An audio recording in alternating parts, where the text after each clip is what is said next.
Welcome to Integrated Being, where we explore what it means to live a life that's aligned, intentional, and whole. And it's something that I think and I hope that my children agree is something I do. So I thought it would be a great idea to bring on a co-host for our next set of episodes. As for any new listeners, I'm Dr. Elizabeth Cook, and this will be a special series where I'm joined by someone very close to my heart, my daughter. She's 14, soon to be 15, Maggie. And so I really find when I'm speaking to my audience and really my listeners, there's this common thread that they would like to see more of, kind of like me, I guess, sharing more of the personal side. So Maggie totally volunteered to be a part of that. So I talk a lot about identity and really, radical self-acceptance, really understanding who we are and how we figure that out and what that really means. I think I also want to dive in with her a little bit around emotions and how we handle them. Sometimes I worry that, being that I'm so aware of my emotions, I might put too much on my children. So here's Maggie here to share. Also a big topic near and dear to my heart, something, I'm working with is, food and our bodies, what we eat, how we feel, and like really just being kind to our bodies. And for all you listeners, I'm laying out the 6 special series. The other part is this whole digital space, screens and real life, my obsession with my children not being on the devices and like experiencing real world. And really, I'd love to hear the perspective from the younger generation. And then really a little bit of talk about purpose and values. And then, of course, really what we want to leave behind, what I want to, transcend to Maggie, and then hopefully a little bit of laughter. So Maggie, why don't you take a moment to introduce yourself? Hi, my name is Maggie. I am 14 years old. I go to school at Avonworth. Today I'm going to be asking my mom some questions about what it was like when she was my age, and also to have a little fun and open the door. So I was thinking she was going to ask me the questions first, but I thought that me answering those questions may, hopefully not, but bias you or maybe like put you in a certain space. So I'm going to ask you questions first. Okay. There's something about Maggie and her energy that I totally didn't think she'd say yes, but she did. And I don't know. So thank you for being here. And I also these might be vulnerable, but so what do you love most about who you are right now? I think what I love most about myself is my creative expression or express. I'm very artistic and I love tackling things with my hands. And I think just being able to have that skill is really fun and freeing for me. Yeah, and so one thing about her creative space that I like really want to, I don't want to say it, but create space. I'm very engineered, very math, science oriented, but the more and more I see the thriving artistic, creative spirit right under my fingertips is how it's all integrated. And to be a leader of innovation and to drive like human spirit and change, you have to have that like creative spirit. So I'm seeking ways in my professional life as well as maybe like making certain drive of how to create curriculum or educational endeavors or create opportunities to integrate science and art. And so you've been that inspiration for me. I mean, I didn't even tell her to say that. So do you feel pressure to be a certain way? No, not that I think of. Maybe sometimes, like, I want to make something as best as I can, but it never takes, like, full power. That makes sense. Like overdoing it. right? Like being overcritical of yourself, which I guess is another reason why I invited you here, because I do find it fascinating that, you're very convicted in, who you are and the space you show up in, and the confidence is something I'm really proud of. So what do you think, or where do you think that may have came from? In your short 14 years, have you ever thought about it? Am I putting you on the spot? I want to say dad, because he's a very artistic man. I think what comes melts my heart. I think what if I get it from someone, it's definitely him. Yeah. Yeah. So look at that. Influence matters, right? Parents showing up as their full self matters. So what's something that helps you feel like yourself? Like you feel safe or Like in content? the creative Yeah, field or just just in in being life? present in your day to day. I think just having someone to talk to close and also having like my own freedom in my house. Like I feel like you don't push too many like rules. Like my room, it's completely decorated to like how I It's hard for me. made it out to be. Yeah.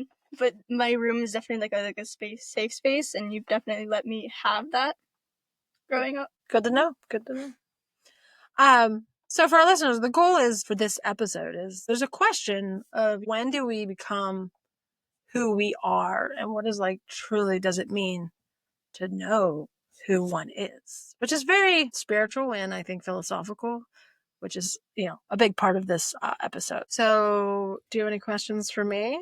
Okay, I have a few. What were you like when you were 14?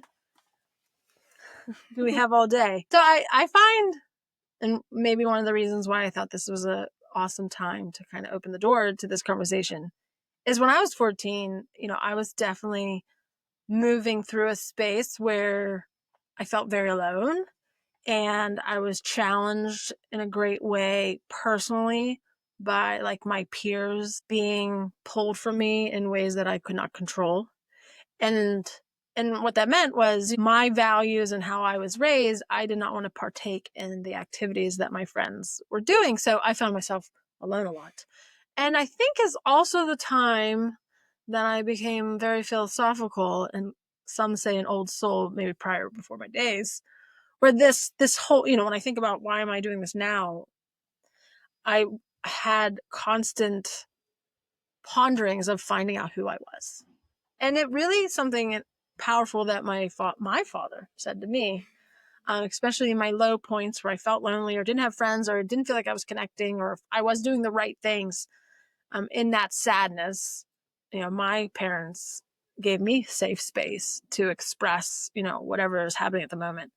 And during those really tearful, sad moments, my dad would just say, I'm perfect just as I am. And I've been holding on to those words probably all my life. So it's kind of like, it sounds egotistical to say, but I think it really just validated that my value, my worth was not debatable. And how I show up and where I wanted to go and the decisions I was making were like grounded in love, which is pretty deep as 14. But, and that's kind of what I show up here all the time to share. And I love, I asked Allie, which is my eldest daughter. Well, she said that someone asked her if she ever listens to my podcast. And I'm not going to put you on the spot and ask you if you listen to mine. But she actually said no. And then the person said, well, it'll be a great thing to have when I pass. So sad. Anyway. Sorry. That's what I was pretty, I don't know, maybe ask some of I am friends with some of those people that I were friends with at 14, so maybe we can ask them someday. Another question. Did you ever fake to fit in? Right. Which I think there was temptation and there was a draw because of that fear of losing the friendships. And when I would say or like be bold in my decisions to say no or pass on an invite, I realized those invites stopped coming, right? And so I think there was times that I don't know if I was faking it. I think I was trying to believe that I liked the activities or the asks or the hobbies, but I truly knew I'd rather be reading a book or being alone, which, that's who I am. People wouldn't believe it, but I'm somewhat of an introvert. But I think I'm now an extroverted introvert just because of having to be on a lot with my children, with my work, with, my relationships.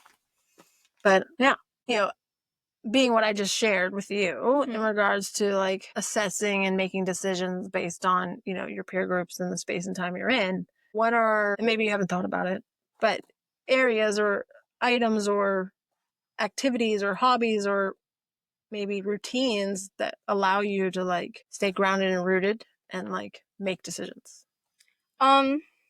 Maybe not falling into temptation or like knowing who you are and don't follow the things that you know are bad from your peers. If like if you feel a certain way and you don't want to do it, then don't. And if like peer pressure, if that like leads to you maybe thinking you're gonna lose friends, and lose them, because if they're not gonna stick with you for that time, then they're not A true friend. a true friend. Yeah. Okay. I feel like this was a really deep topic to jump into right away on our first episode. So, for our next, I really want to explore your thoughts and ideas around the digital device and kind of your approach and your thoughts and your disagreements to my thoughts. Also, what's another big topic that I'm constantly harping about, and I mentioned earlier, our favorite addiction and how we're going to move through it. Well, our Chick-fil-A love. How do we go through that? We'll talk about food and, how are we navigating, the space of understanding what it means to our bodies, and any other things that you would love to talk about and get into. Do you have a specific memory that shares of like most grounded you, what most like realized who you were? Oh, okay. Maybe this would be a good way to outro. I think another, my grandma brought it up that I do show up on this platform, the podcast and my blog, and dedicate a lot of what and who I am to my mom and dad, which I think is the biggest gift that was given to me. And you don't realize that, which is very cliche, until you're actively becoming a parent and leaning in and realizing the blessing that I had in regards to two parents that were fully present and loving to me. So I think it's just the realization of the power of what it means to love and to see another being as perfect, and you're there to support them. And, you don't really know that when you're little because life moves fast. Mm-hmm. So kudos, Mom, Grandma, and my dad, just showing up. And, they were not perfect, but I never doubted that they were there for me. So thanks for asking. You're welcome.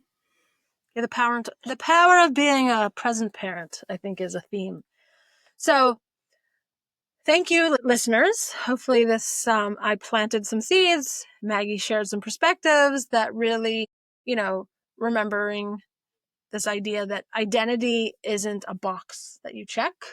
It's not something that you are.